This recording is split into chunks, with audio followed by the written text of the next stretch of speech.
Alhamdulillah Rabbil Alamin wa bihi nasta'inu ala umuri dunya waddin. Asyhadu an la ilaha illallah wa asyhadu anna Muhammadan abduhu wa rasuluh la nabiyya wa rasulullah. Allahumma salli wa sallim wa barik wa an'im ala nabiyyina Muhammadin sallallahu alaihi wasallam wa ala alihi wa ashabihi ajma'in wa man ittaba'ahum bi ihsanin ila yaumil amma ba'd. Qala Allah ta'ala fil Qur'anil Karim, a'udzu billahi minasyaitonir rajim. Ya ayyuhalladzina amanu taqullaha haqqa tuqatih wa la tamutunna illa wa antum muslimun. Faqala Rasulullah sallallahu alaihi wasallam, ittaqillaha haitsu kunta wa atbi'is sayyi'atal hasanata tamhuha wa khaliqin nasa bi khuluqin hasan. Bapak-bapak, ibu-ibu, jamaah hadirin wal hadirat rahimani wa rahimakumullah. Alhamdulillah, dengan izin Allah pada malam hari ini kita dimampukan oleh Allah Subhanahu wa taala untuk bisa kembali bermuajahah, bermajlis dalam rangka untuk thalabul ilm, tawassul bil haqq wa tawassul bis sabr. Mudah-mudahan pada malam hari ini kita akan diberikan oleh Allah keberkahan, dikuatkan akidah kita, diperbaiki ibadah kita, dan mudah-mudahan pula Allah karuniakan kepada kita akhlak yang mulia. Kita akan melanjutkan kajian kitab Al-Lu'lu' wal Marjan fima ittafaqa alaihi syaikhan. Pada pembahasan yang lalu kita telah membahas bab al-iman wa haqiqatuh. Sekarang masuk pada bab yang kedua, yakni bayanus shalawatil lati hiya ahaddu arkanil Islam, yaitu penjelasan tentang sholat 5 waktu sebagai salah satu di antara rukun-rukun Islam. Hadis yang ke-6, hadis Talhah bin Ubaidillah. Hadis ini adalah hadis dari Talhah bin Ubaidillah. Dia berkata, Ja'a rajulun ila Rasulillah sallallahu alaihi wasallam min ahli Najd. Jadi suatu ketika ada seseorang, ini majhul orangnya. Ja'a rajulun ila Rasulillah sallallahu alaihi wasallam. Datang orang kepada Rasulullah sallallahu alaihi wasallam min ahli Najd, itu seseorang penduduk wilayah Najd.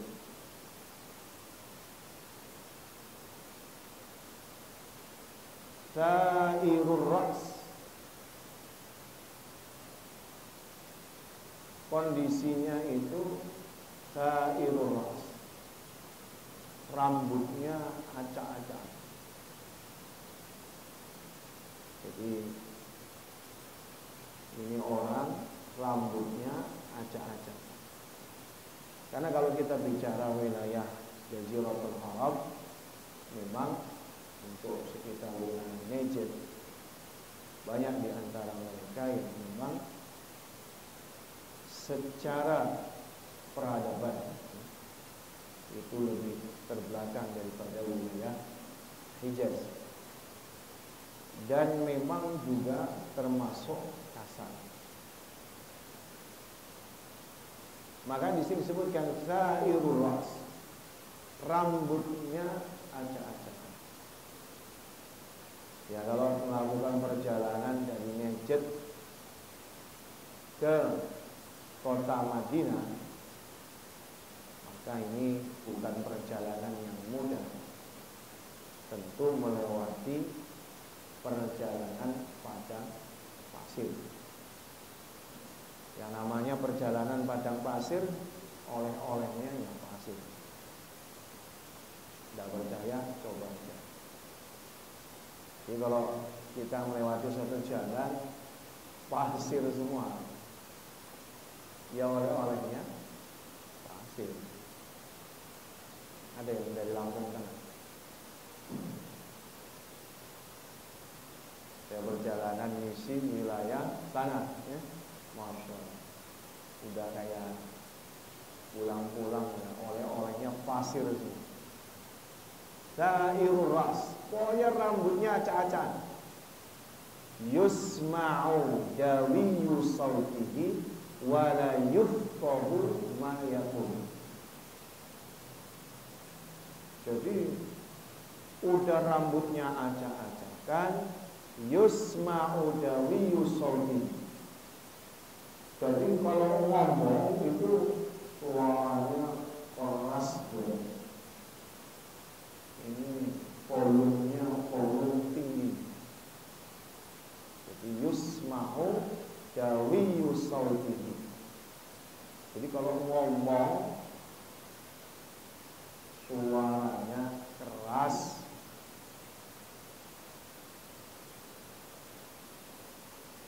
Jadi intonasinya, volumenya itu keras.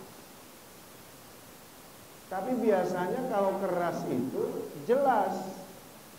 Nah, kalau ini la yufqahu ma yaqul, enggak jelas, enggak dipahami, la yufqah. Jadi kalau orang ngomong pelan, nggak jelas, wajar. Udah suaranya keras, nggak jelas. Ada memang beberapa pembahasan oleh para ulama di dalam syarah hadis ini. Apakah dia adalah minal a'rab, jadi wilayah Najd, tapi bagian atau termasuk orang yang a'rab, Arab Badui. Karena kalau kita bicara Arab, orang Arab pedalaman, ya begitulah karakter aslinya. Ya sampai sekarang masih ada Arab. Ataukah memang kondisinya adalah pasca perjalanan? Bagaimanapun yang namanya safar itu adalah sepotong azan. Kita kemarin membahas tentang hadis tentang Jibril. Artinya orang yang setelah perjalanan mesti ada yang gak enak lah. Nah, apakah kondisinya seperti itu sehingga kemudian dia kalau ngomong itu meracau, keras tapi gak jelas? Ada kondisi di mana mentalitas yang terkuras, ada stresor namanya, yang membuat dia kehilangan kendali dalam berbicara. Tapi intinya para ulama berbeda pendapat ala hasbi ikhtilafi ahwali sa'ilin. Artinya ulama beda pendapat berkaitan dengan kondisi orang yang bertanya ini. hatta dana fahida huwa yas'alu 'anil Islam. Sampai dia dekat dengan Nabi sallallahu alaihi wasallam, lalu kemudian dia bertanya kepada Rasul tentang al-Islam. Kalau di hadis sebelumnya kita runtun sampai menyebutkannya itu adalah rukun Islam. Mudah-mudahan masih ingat itu kemarin. Karena yang nggak terekord jadi nggak bisa diulang. Saya aja bingung sampai mana dari kemarin. Faqala Rasulullah sallallahu alaihi wasallam, maka Rasulullah SAW menjawab ketika ditanya tentang Islam, khamsu salawatin fil yaumi wal laila. Bahwa inti daripada Islam itu adalah salat 5 waktu sehari semalam.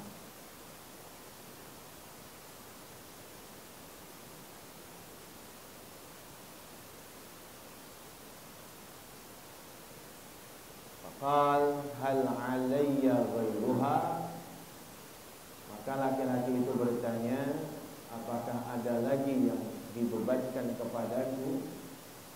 Qal la illa anta tawwa.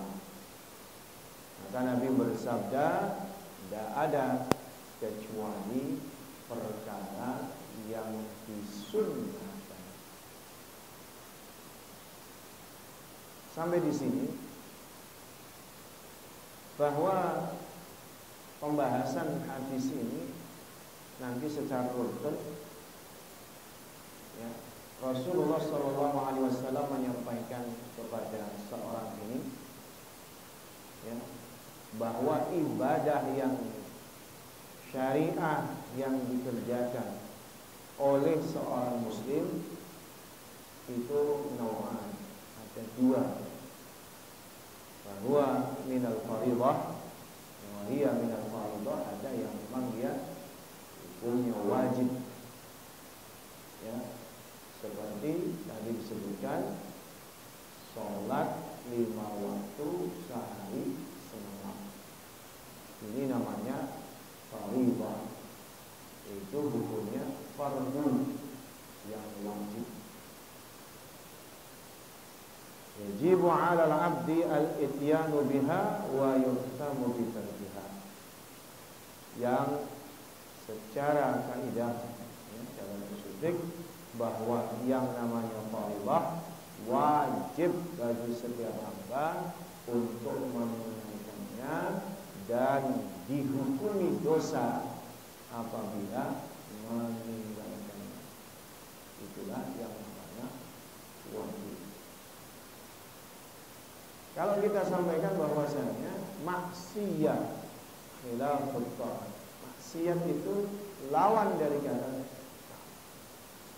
maka tidak mentaati perintah itu sama dengan maksiat. Maksiat berarti dihukumi berdosa. Jadi orang yang namanya fardhu itu kalau dikerjakan dapat pahala, kalau ditinggalkan dia dosa.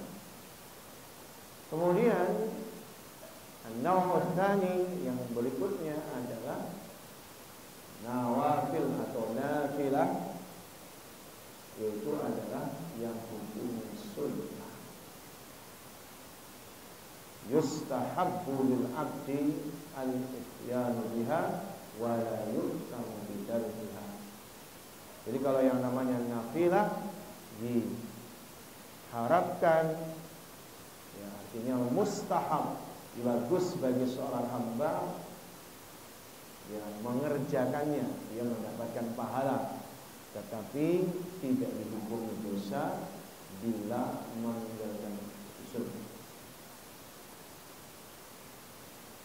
Baik, Bapak-Ibu sekalian yang dirahmati Allah Subhanahu wa taala, kita lanjutkan dulu hadis ini. Qala, maka kemudian laki-laki itu ya, atau Rasulullah bersabda, wasiyamu Ramadan, puasa di bulan Ramadan. Qal, maka laki-laki itu berkata lagi, hal alayya ghairuh, apakah ada kewajiban padaku selainnya? Qal la, maka Rasul mengatakan tidak ada, illa an tatawwa, kecuali yang hukumnya sunnah. Qala wa dzakara lahu Rasulullah sallallahu alaihi wasallam az-zakat, lalu kemudian Rasulullah menyebutkan untuknya perkara zakat. Qala hal alayya ghairuha, dia masih nanya, apakah ada kewajiban padaku yang selain darinya? Qala la, Rasulullah menjawab, tidak ada, illa an tatawwa, kecuali yang sunnah. Qala fa'adbara ar-rajul wa huwa yaqul wallahi la azidu ala hada wa la anqus. Qala Rasulullah sallam, aflaha in shalah. Maka kemudian laki-laki itu berkata, demi Allah, saya tidak akan menambahnya dan saya tidak akan menguranginya. Maka Rasulullah SAW menjawab, maka aflaha in shalah, kalau dia memang benar-benar jujur dengan apa yang dia katakan, maka dia beruntung. Beruntung di sini, dan dia akan selamat di akhir. Baik. Ada hal yang menarik di dalam pembahasan hadis ini, bahwa seolah-olah kita akan mendapatkan suatu kesimpulan, oh, kalau orang itu melaksanakan ibadah yang levelnya adalah rukun Islam saja, itu sudah cukup. Kan jadi seolah-olah begitu. Sholat wajib dikerjakan, puasa dikerjakan, zakat dikeluarkan, udah selesai.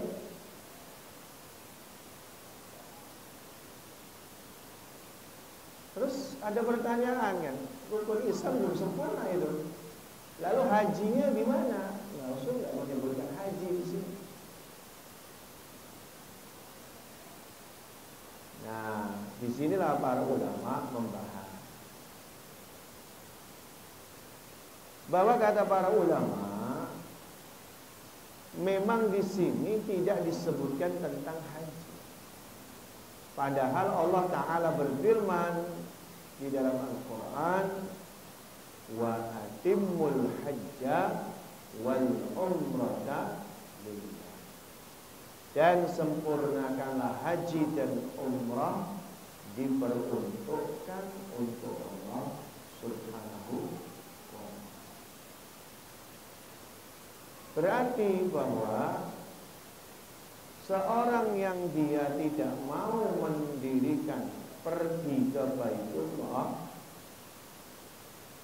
berarti orang tersebut dosa-dosa. Bila memang dia sudah ada kemampuan untuk pergi haji dan umrah, dia tidak pergi haji dan umrah, maka dihukumi dosa. Lalu bagaimana mungkin itu dianggap cukup? Dan kata Rasul, kalau sekiranya ia jujur, dia sholat, dia puasa, dia zakat, itu sudah masuk surga. Maka ini kontradiktif enggak? Terima kasih. Tidak mungkin saya makan.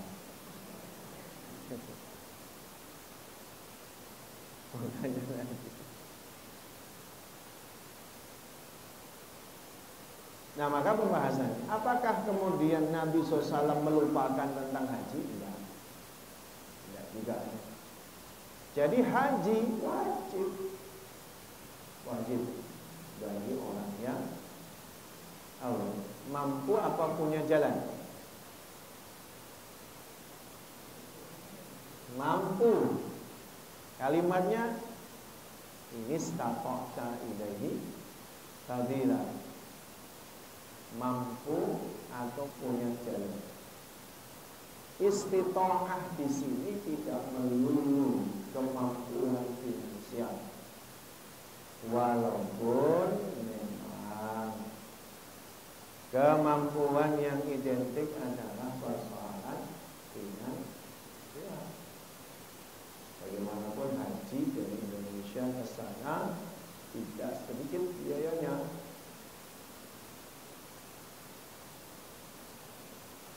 Tetapi sebenarnya untuk bisa berhaji banyak yang kalau misalnya tidak pakai lembaga yang telah disediakan pemerintah, bisa berangkat sendiri. Atau kalau kita lihat bahwasanya orang yang pergi haji, mereka belum tentu orang yang punya finansial.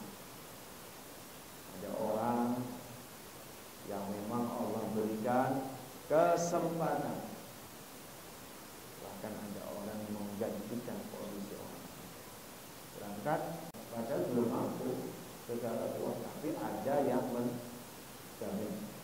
Bahkan ada yang naik sepeda, ya silakan aja kalau memang mampu. Maka istitoah ini luas sebenarnya, tidak selalu finansial. Seorang Imam Ahmad itu, Imam Ahmad bin Hanbal itu kerjaannya pekerjaan beliau, bukan ulama ya. Kalau ulama itu bukan pekerjaan. Beliau itu kerjaannya jadi kuli panggul. Imam Ahmad itu ulama, hafal 1 juta hadis, nyari nafkahnya jadi kuli panggul. Sangat jarang. Dan kita tengok beliau selama hidupnya berhaji 14 tahun. Kan ya? Bahkan ya, artinya banyak sekali. Tapi di sini kalimatnya bahwa haji dan umrah wajib hukumnya ditegakkan. Masalahnya adalah kita itu selalu berasumsi masalah haji, antriannya panjang, selalu bilang itu. Tapi kalau bicara antrian, mau berapa kali juga gitu, mau tahun besok ya antriannya tetap panjang, bahkan mungkin lebih panjang. Intinya tergantung. Kalau ada kemauan, ada pilihan. Masalahnya tadi kita udah nyerang duluan, antrinya panjang. Padahal yang penting kita itu berniat, berkemauan. Apa intinya niat? Daftar. Urusan nanti berangkat atau enggak berangkat, umur nyampe enggak nyampe, itu urusan Allah. Kalau udah niat, udah daftar, tidak berangkat karena wafat, sudah dicatat pahala hajinya. Uangnya diwariskan, kan gitu. Enak. Orangnya tergantung kita. Kita itu ada di motor bisa, di mobil bisa. Nah, supaya haji tidak bisa. Sebenarnya. Di dalam hadis ini fihi annal wajiba fi baqi sholati shalawatil khams fil yaumi wal lailah. Bahwa kewajiban sholat di dalam hadis ini adalah 5 waktu sehari semalam. Hal ini pada hakikatnya sudah menjadikan sebagai sesuatu yang disepakati oleh ulama dan tidak ada khilaf bahwa hukumnya wajib adalah sholat 5 waktu sehari semalam. ada khilaf ya. Ini suatu yang mujma'. Berikut pula satuan waktunya. Sehari semalam artinya 24 jam. Kalau kita lihat bagaimana satuan waktu itu, dilihat dari yang sudah kita sepakati. Pertama, zuhur. Kedua, asar. Ketiga, maghrib. Yang keempat, isya. Yang kelima, subuh. Mungkin bapak-bapak nanya, kok yang pertama zuhur? Kenapa tidak maghrib? Ya. Jadi kenapa enggak isya? Kenapa zuhur? Maka kalau kita tengok banyak sekali nanti di kitab-kitab fikih itu pembahasannya urutannya zuhur dulu. Ada yang bisa jawab? Kenapa zuhur dulu? Yang bisa jawab boleh pulang. Gak mau pulang lagi. Kenapa zuhur dulu? Enggak maghrib. Kan kalau kita bicara kalender Komariah, Hijriah, itu kan awal waktu dimulai maghrib. Kenapa zuhur dulu? Kalau orang Indonesia ya disingkat Islam. Nah, isya dulu. Isya, subuh, lohor, asar, maghrib. Itu kan cocokologi namanya.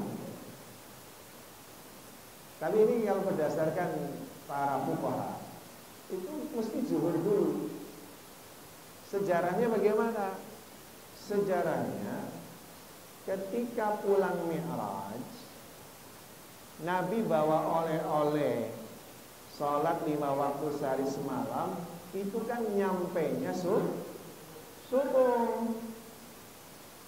Nyampainya subuh.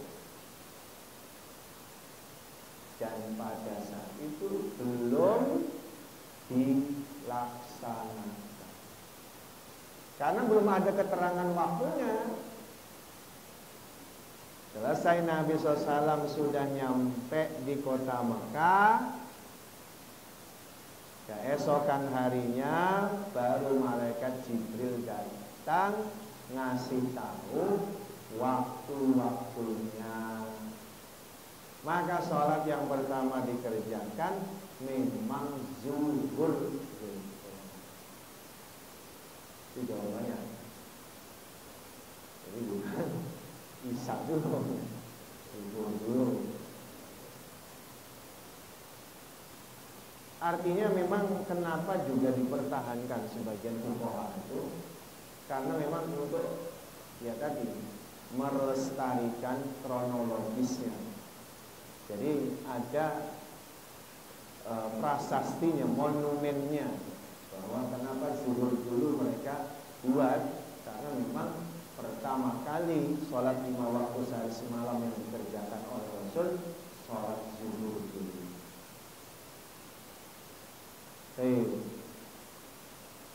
Kata Nabi SAW, wa mazada ala dzalika illa nawafil, illa an tatawwa. Gak nambah tuh 5 waktu sehari semalam, tapi melainkan yang sunnah. Di sini ada beberapa hukum. Berarti dengan demikian, sholat wajib 5 waktu sehari semalam tidak boleh ditambah-tambah. Kalau lebih mampu 10 kali sehari semalam, tidak boleh. Tidak boleh nambah-nambah dalam urusan agama. Bahkan orang yang nambah-nambah dalam aspek ini bisa cacat keimanannya. Bisa cacat. Kenapa? Karena satuan waktu yang kita sebutkan di atas itu persoalan usul dalam bidang fikih. Jadi fikih itu tidak selalu furu', tapi ada juga yang prinsip, termasuk tadi satuan waktu sholat itu adalah perkara prinsip. Maka kalau ada yang nambahin, maka terancam keimanannya, dipertanyakan, ya, dianggap mengajarkan ajaran sesat. Ya, boleh nambah. Artinya Nabi katakan tidak nambah itu, gitu. Nggak nambah dari 5 waktu sehari semalam. Itu yang cuma yang wajib itu hukumnya itu, gitu, soal. Sisanya kata Allah, sisanya adalah nafilah, yaitu ibadah sunnah.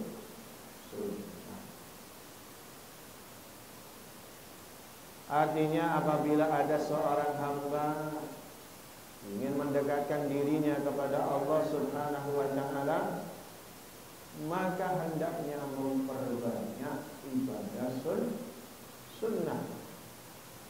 Sawa'un kanat mutlaqah am muqayyadah. Dalam konteks ini tidak dijelaskan apakah sunnah yang mutlak atau sunnah yang muqayyadah.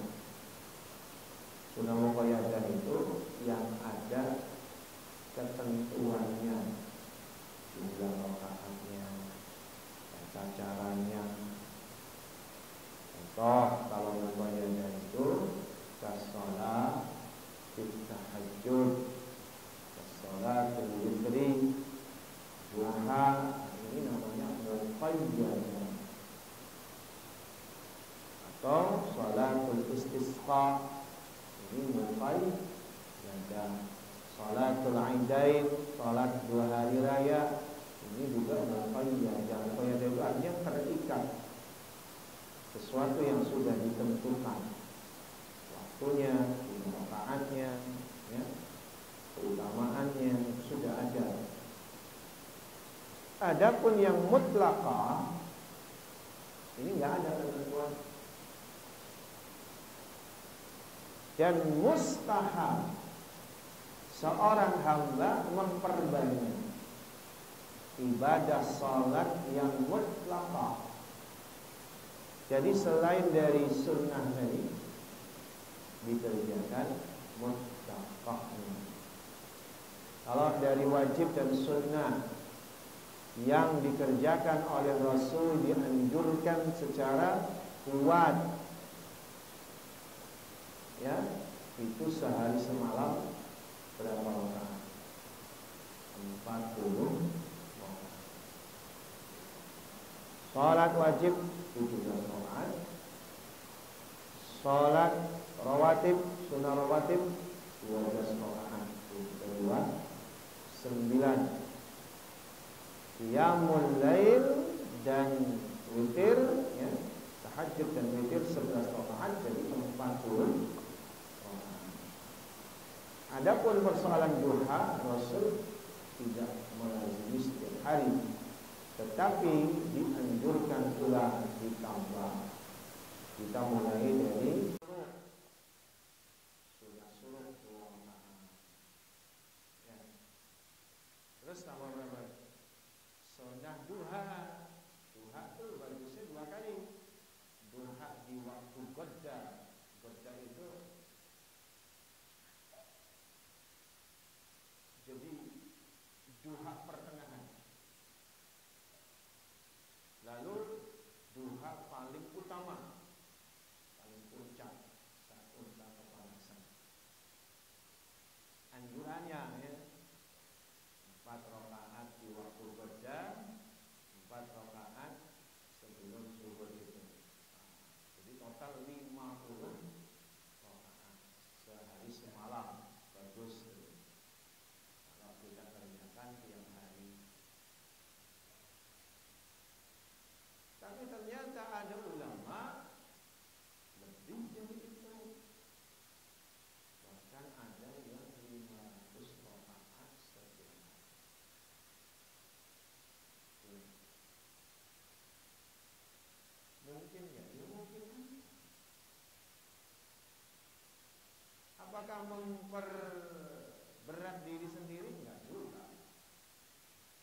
masing-masing kita punya amalan unggulan.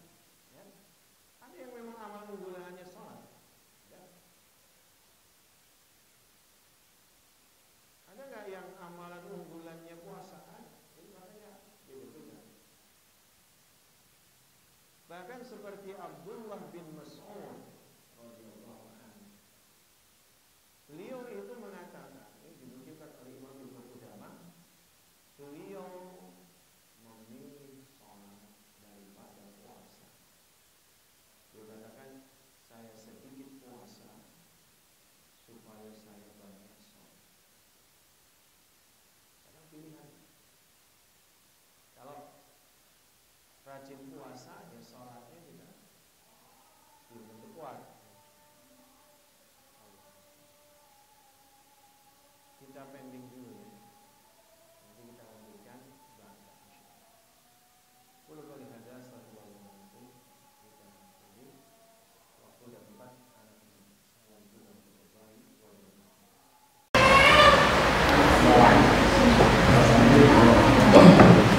Baik, kita lanjutkan. Bismillah. Alhamdulillah wassalatu wassalam ala Rasulillah wa ala alihi wa ashabihi wa mawala, amma ba'd.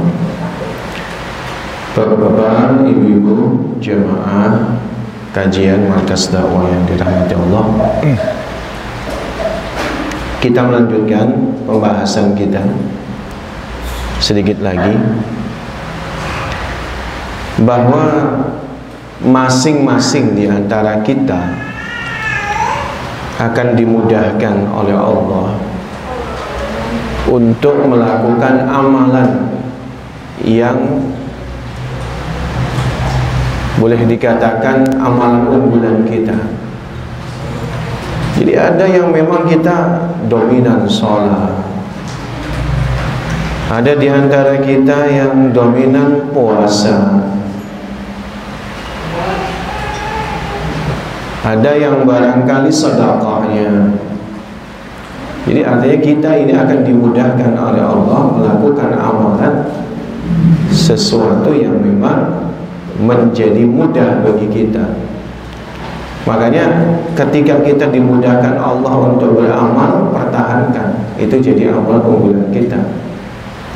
Misal tidak ada hari tanggal merah, tanggal hijau kecuali kajian. Ini mau silakan. Pagi, sore, alhamdulillah. Yang jelas istri nggak protes aja di rumah. Artinya amalan unggulan kita kerjakan. Allah Ta'ala berfirman di dalam surah Al-Mu'minun ayat 61, A'udzubillahi minasyaitonirrajim, ulaika yusari'una fil khairati wa hum laha sabiqun. Mereka itulah orang-orang yang yusari'una fil khairat, berlomba-lomba di dalam kebajikan.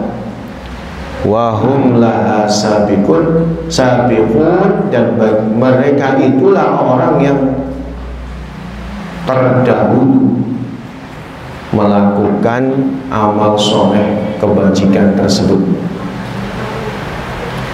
Sehingga ketika dia melakukan amalan itu, dia orang yang paling pertama. Ada amalan, ambil. Ada amalan, ambil. Ada amalan, ambil. Jadi hadis ini tuh kandungannya tidak sederhana sebenarnya, tapi berkaitan dengan keimanan itu sendiri. Dalam aspek bagusnya keislaman itu sendiri. Jadi kita lakukan yusari'una fil khairat fastabiqul khairat. Kemudian juga di dalam hadis ini menjelaskan kepada kita bahwa kalau kita bicara fikih, kita sudah sampaikan yang namanya sunnah secara ya terminologi fikih ya, itu adalah dikerjakan berpahala, ditinggalkan tidak apa-apa. Tapi kalau dalam terminologi akidah, keimanan kepada Allah Subhanahu wa taala, sunnah itu menjadi ciri benarnya akidah iman seseorang.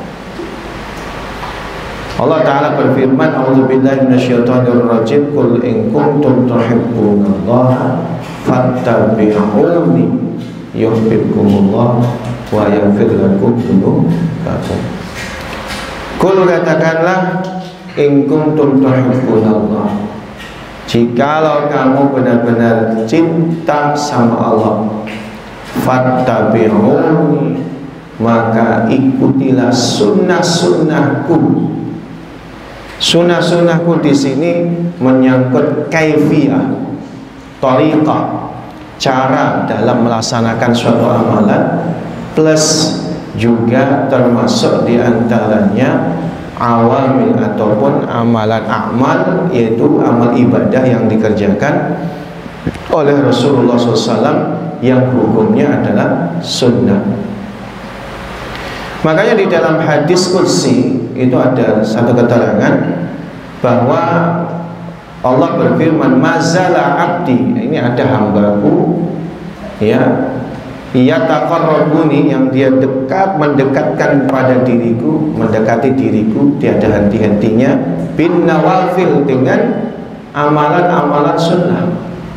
Jadi ada hamba, seorang hamba itu dia mendekatkan dirinya kepada Allah tiada henti-hentinya dengan mengerjakan amalan sunnah, hatta uhibba, kata Allah, sampai aku mencintainya.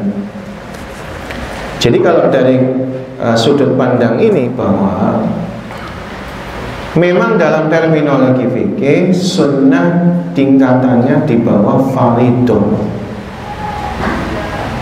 Yang jelas yang namanya wajib itu lebih utama daripada sunnah. Itu secara terminologi fikih. Tapi kalau secara terminologi akidah, orang yang benar akidahnya, dia tidak akan berhenti hanya melakukan yang wajib.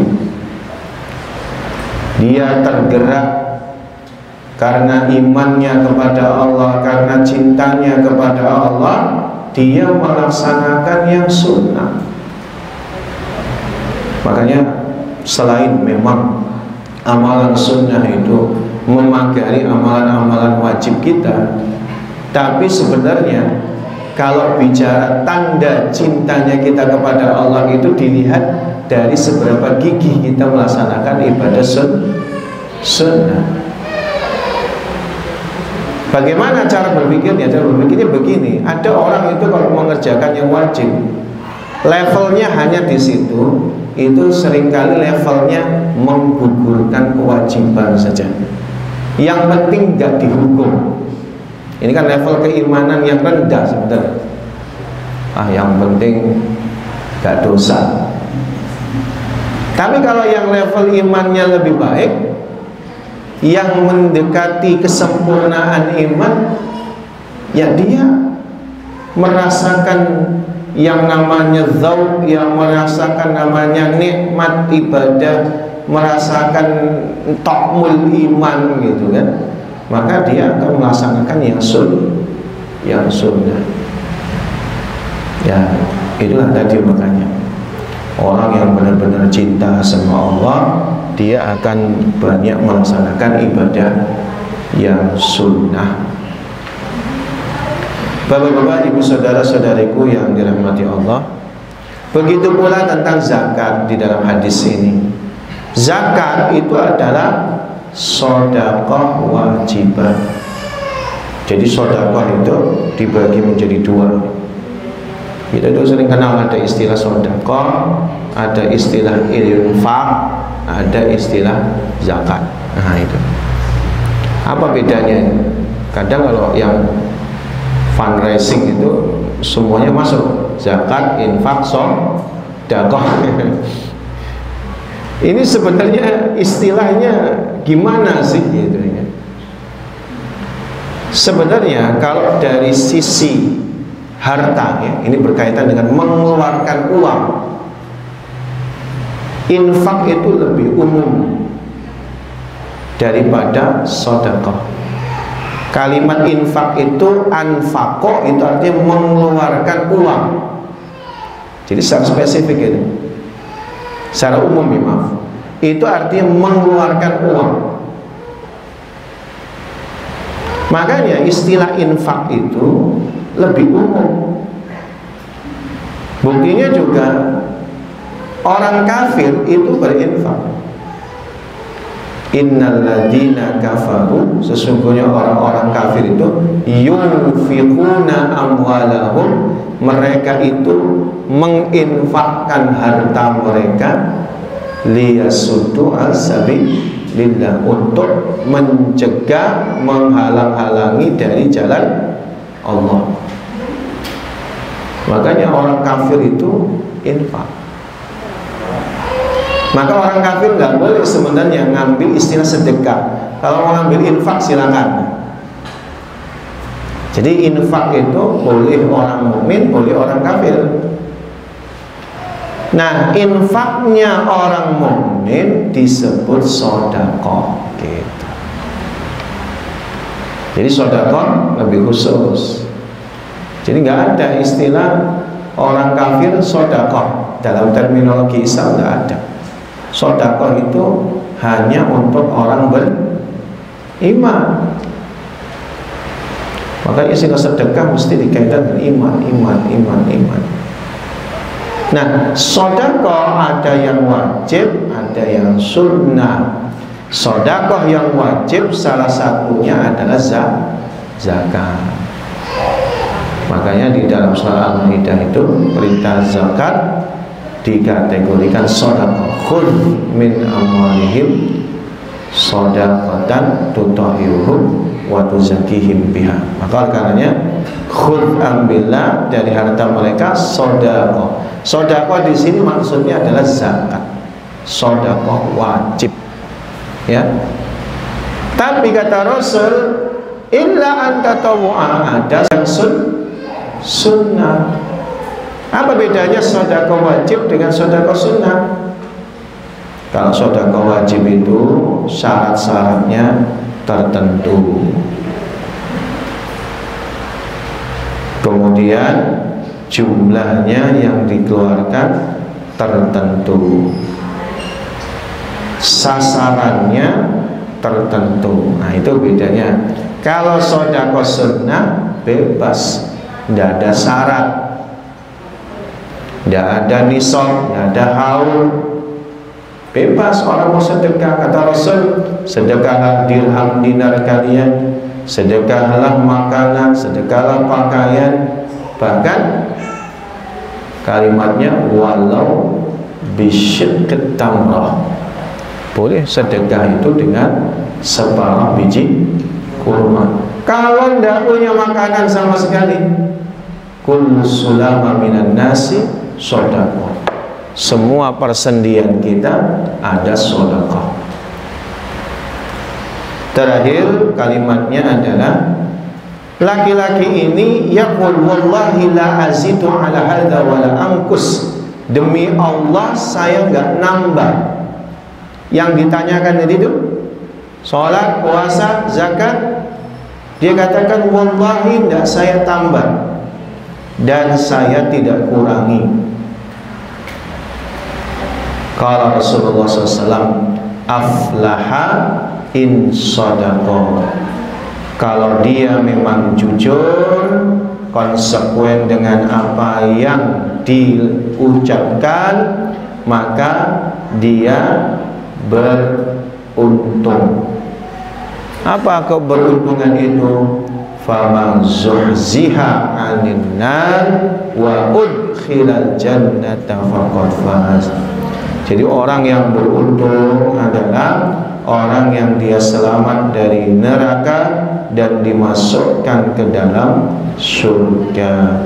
Para ulama menyebutkan bisa jadi Laki-laki ini adalah orang yang memang tidak mampu, sehingga Nabi tidak ingin memberatkannya dengan kewajiban haji.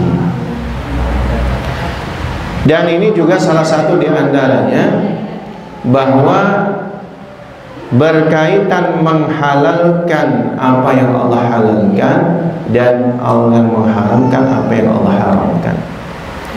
Jadi laki-laki ini yang sederhana cara berpikirnya, dia bukan orang yang mungkin punya kehidupan sosial yang besar, dia hanya orang yang sederhana.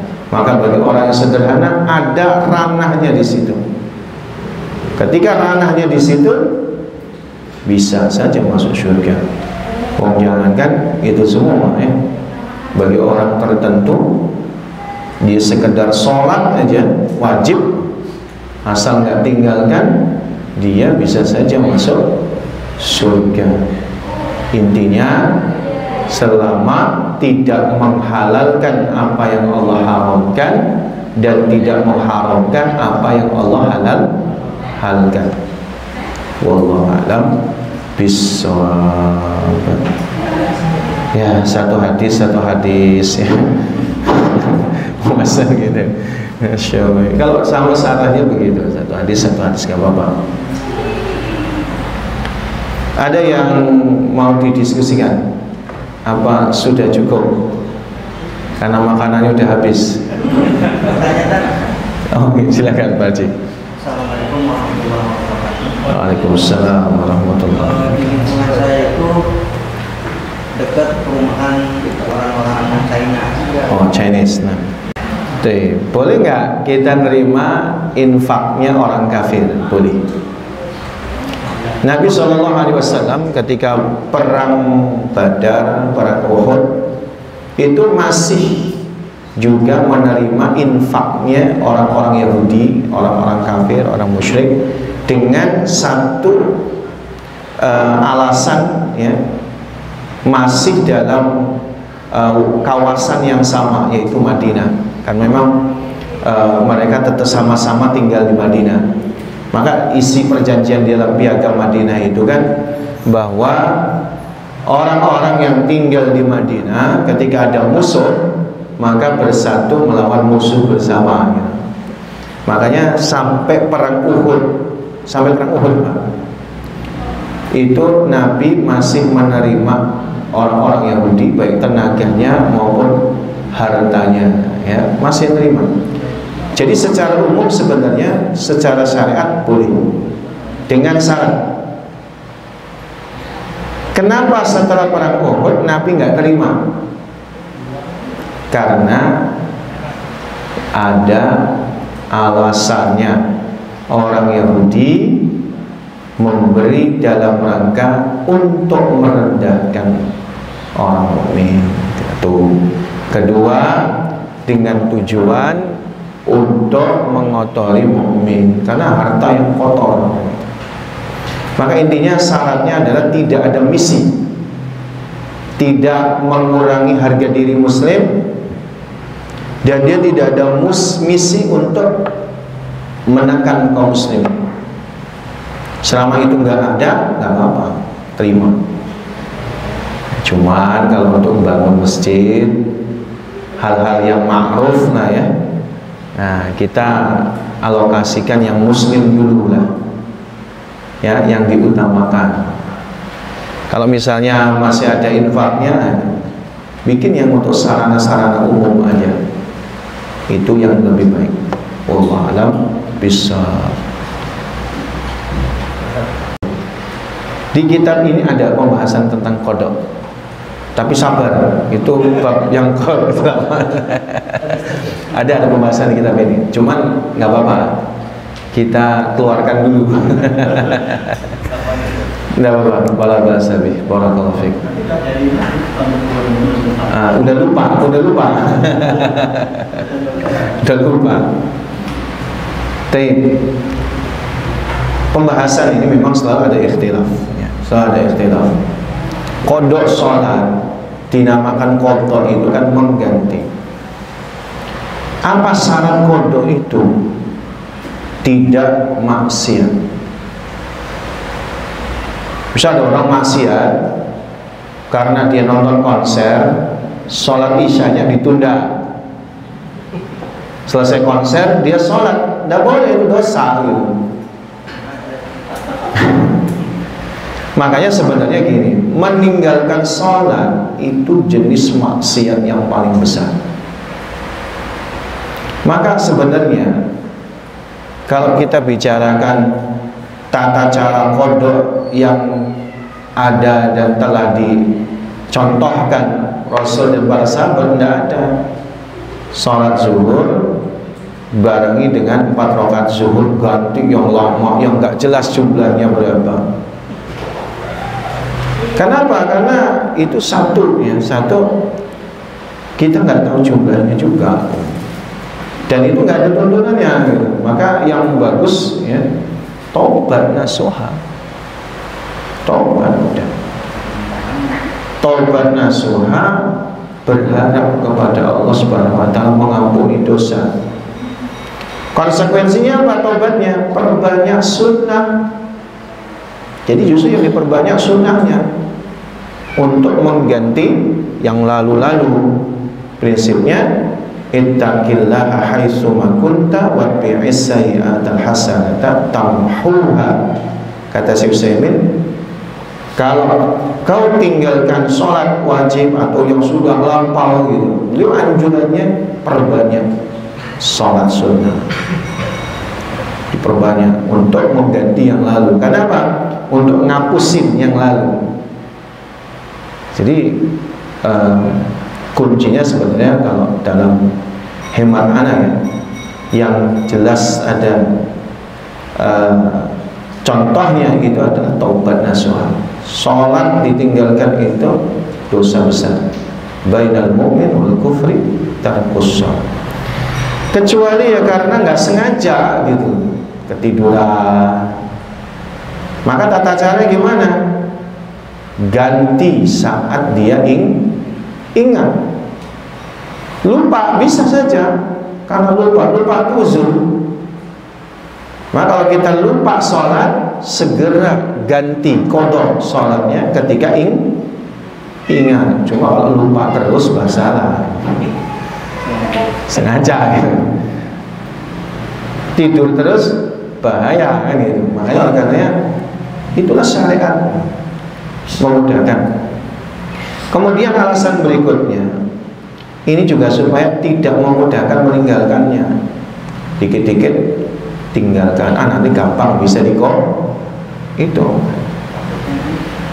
Wallahu alam bishawab. Walaupun memang mesti ada pendapat yang berbeda, tapi pendapat berbeda itu ya nggak apa-apa sih, sholat lagi gitu. Kalau nggak diterima ya udah gitu. Ya ini masalah kalau menurut saya gitu. Tapi memang apakah kemudian i'adatus sholat itu dilarang secara total? I'adatus sholat itu mengulang sholat? Tidak juga. Karena ada banyak nas yang menceritakan bahwa ada orang masbuk, lalu kemudian dia pengen dapat sholat berjamaah, dia boleh minta sama kawan yang sudah sholat untuk sholat bersama dia. Nah dalam riwayat ini adalah yang diminta Abu Bakar As-Siddiq. Maka Abu Bakar sholat, i'adatus sholat berarti mengulangi sholat. Jadi kalau ada orang saudara kita masbuk sendirian, Pak, tawarkan diri. Abu Bakar itu menawarkan diri, saya temani gitu. Jadi jangan saya mau sholat berjamaah, ada nggak? Ya sholat sendirilah, salah siapa? Itu yang pertama. Yang kedua adalah ada seorang sahabat itu dia sudah sholat.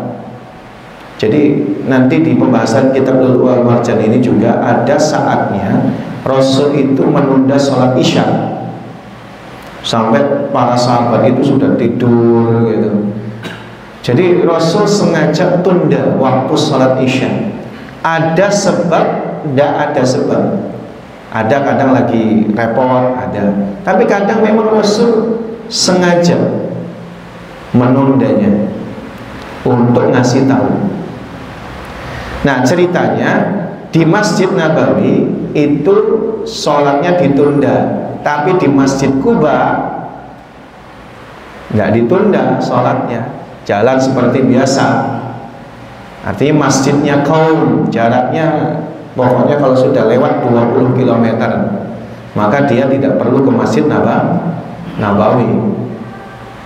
Maka kemudian ada sahabat itu dari Kuba datang ke Masjid Nabawi. Waktu itu Masjid Nabawi baru sholat Isya. Dia nongkrong di situ. Yang lain sholat, dia duduk di situ di belakang. Gitu. Nabi nanya, kenapa kamu kok yang lain sholat kamu diem? Ya saya sudah sholat ya Rasul. Maka kata Rasul, shollu ma'an nasi. Kau lebih baik sholat bersama manusia. Jadi artinya walaupun kamu sudah sholat wajib, ketika ada di masjid yang di situ sedang ada sholat berjamaah, maka bagusnya kamu ikut sholat. Gitu.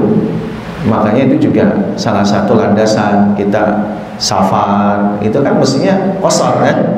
Tapi kalau sudah sampai di masjid ditegakkan 5 waktu, yang bagus 2 rakaat tambah ikut sholat manusia, ikut sholat bersama manusia jumlahnya rakaatnya. Wallahu a'lam bishawab. Cukup. Alhamdulillah. Ada yang lain, Pak? Kayaknya dari tadi Pak Dahrul udah mau nanya. Cukup kayaknya ya. Alhamdulillah. Dengan izin Allah kita sudah menyelesaikan hadis yang ke-6 ya. Hadis ke-6.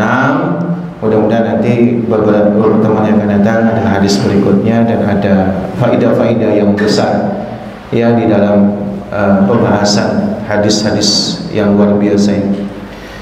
Waktu dan tempat Anda kembalikan ke MC. Ada MC. Langsung. Baik, langsung saja ya. Kita akhiri dengan hamdalah dan kafaratul majlis. Wassalamualaikum warahmatullahi wabarakatuh.